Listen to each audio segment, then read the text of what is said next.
Hi everybody, I just wanted to say Happy Christmas and a Happy New Year. Thanks for supporting the channel this year. It's grown, which is kind of cool. YouTube put me on some weird special partner thing where I could get rewards, and they said it was just for me. I think they were lying about that. So it's been an interesting year. We've done bits and bobs. I haven't done as much as I should have done because the day job has got in the way, so thanks for sticking with me. All right, we're going to crack on next year with the Centurion. I've started on making I'm only going to use one of these track holders because I'm doing this as a late Mark III because it doesn't have the gun withdraw door on the back of the turret. They're all welded up anyway, but then they realised they didn't need them, so they made turrets without them. So I'm going to put the storage box on the front there, and then I need a track holder. And I love Hyatt a bit, but these are a bit chunky. They're a chunky monkey. So what I'm going to do is you probably use the mounts, cut this all off, and then make the other bit out of brass to fit across top here. This is the video I'm working on.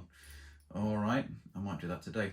The other thing is someone asked me about airbrushes. The gear I use is I've got an Iwata. No, what is this one? Iwata Revolution, which I barely use because it's too nice for model paint, to be honest with you. You don't need a really expensive airbrush for making models. You really don't, because the lack of paint and everything else, really, they don't like it. The one I mainly use is this little Sparmax. What is it? It's a Sparmax SP20X. Does the job. I've had to replace the needle a few times. Some of the rubber's inside because of the lack of paint that I use. It doesn't like it. But I bought for my daughter, because she likes making animal mask things, an airbrush. I don't want to using my expensive stuff. I got her this little kit, and between me and you, I use this quite a bit now. I won't show the airbrush because the nozzle broke. It's not the company's problem. It's my problem. Over-timed. I have an issue of over-timing things. If you get an airbrush that's splattering a lot, like splattering paint down, it doesn't, and it's not blocked up, then don't worry about it. It's probably because the nozzle's not put in tight enough. And these are the ones with the little teeny nozzles and a little spanner. If I had my way, I might get myself an airbrush that has got the bigger drop-in nozzle that's made out of brass. I think they're better, actually. And this is a 0.3, and it's still really good. And this is a little compressor that comes with it. Now, I've got a massive Sparmax compressor and a tank, and it's a bit noisy and stuff, but it supposedly stops pressure drop. But this doesn't really have any pressure drop. It gets a bit less when the battery starts running out, but for what we use it for, it's all right. So I might show you this in the new year, and just show you it does work really well. The chap I bought it from, is it RiBO Airbrush on AliExpress. He's a nice man, and I couldn't get a replacement nozzle, so he sent me another airbrush, which is really good of him. Anyway, so there's that. Usual tat. So the model room's really messy. And I have I bought something on AliExpress for my little boy for Christmas, but I didn't think it was going to turn up on time, so I had to go to is it West Sussex Models? West Sussex Models. I'll put it in the description below to get what you needed for Christmas. And I'm not going to say what, because it's before Christmas.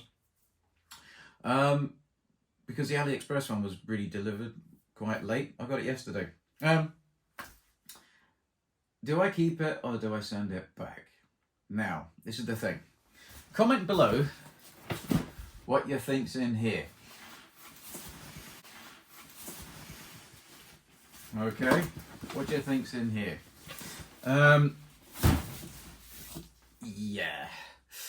I'm not sure whether I should touch this with a barge pole because there's a lot of rivet counters with this tank. And I've always tried to keep away from Second World War stuff because a lot of the Heng Long Second World War stuff is dodgy. There's something, the Panther, the Tajan one, RC Tank D, there's something drastically wrong with it, and you can find it on my channel. It's one of the first videos I did, and if you look at it, you'll go, oh my god. The drive sprockets are too low. if you look at the track angle, the drive sprock's too low. If you want to know how to fix that, that's one of the first videos I did, and I didn't touch that afterwards for ages. And there's other, segment that I like. The Tiger tank, the turret is far too big because it used to have this cyclical elevation unit with the wheel that goes around. So it would go like that when the wheel angle changed. So they could fit that in the turret basket, so they elongated the turret. And they've never fixed it. It's really bloody lazy, really. So, one of the most iconic tanks has a turret that's too large. All of them, Heng Long, Tajan, all of them, the turret is still too large. They could replace it and retool it and still have the BB unit with the other elevation unit like we were just doing on the channel. But they haven't, they can't be bothered, so I don't bother with it. I've got a Tiger upstairs in the loft and it looks alright, but I just... but the modern stuff generally is better with dimensions and things. So comment on what you think's in that box. Yeah, hopefully you just didn't see my address on that. But yeah, and that's about it really. Sorry, the model room's a bit of a mess. I'm just yabbering on, aren't I? I'm not really, this isn't really productive. But yeah, so I'll try and get some more done next year. And thanks again for, for sticking with me. You never know, I might get to 10,000 subscribers within a year.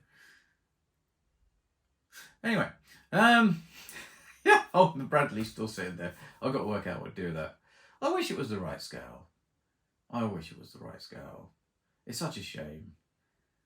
It's a good little tank, actually, the Bradley. It looks all right. Well, I'll have him know that that's an IFE, not a tank. And you shouldn't put tank in the description because it's an IFE. Look, can you see? Look at it. It's an IFE.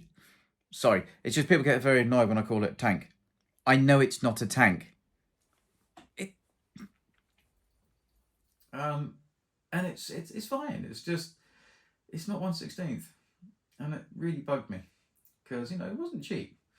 Yeah, anyway, I will see you all on the other side. I'll maybe try and release something in between. And what I might do is show you the thing that I accidentally got. Yeah. So once again, Happy Christmas, Happy New Year, and thanks for sticking with me. I really do appreciate it. Bye.